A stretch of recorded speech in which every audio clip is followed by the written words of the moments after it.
En moins d'un siècle, il passe d'un petit village colonial à capitale de la France libre. Bienvenue à Brazzaville. Tout commence en 1880, quand Pierre Savorgnan de Brazza, un explorateur français d'origine italienne, décide de créer le poste de Mfoa, le long du fleuve Congo.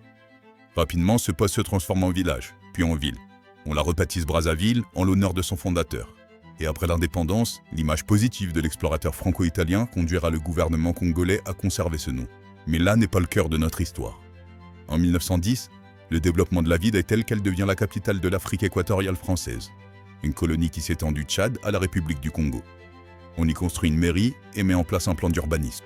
La ville continue de se développer. Le 17 juin 1940, Philippe Pétain, récemment désigné chef du gouvernement, prononce un discours. Il annonce qu'il veut signer l'armistice, qu'il faut se rendre. Dès le lendemain, le général de Gaulle appelle à poursuivre la lutte. La France se divise, certains veulent continuer, beaucoup décident d'abandonner. Mais la France va pouvoir compter sur le ralliement de ses colonies. Enfin, pas totalement. La moins appréciée, la moins stratégique et certainement la moins considérée par les colons. Il s'agit de l'Afrique équatoriale française.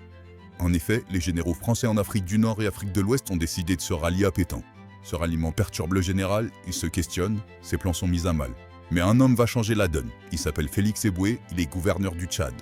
Et dès août 1940, il annonce son ralliement à la France libre. Cette décision est d'une importance capitale. Désormais, la France du général de Gaulle dispose d'un territoire, elle va pouvoir lever des troupes et s'organiser.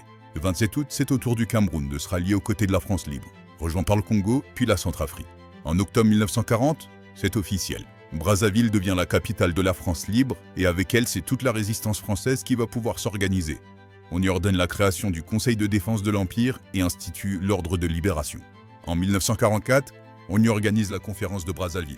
On y décide l'abolition du code de l'indigénat, un ensemble de mesures discriminatoires visant les colonisés. Et on affirme désormais que tous seront traités de la même manière. Mais l'espoir est de courte durée. Après la guerre, peu de choses changent. Beaucoup se sentent lésés et le sentiment national prend de l'ampleur.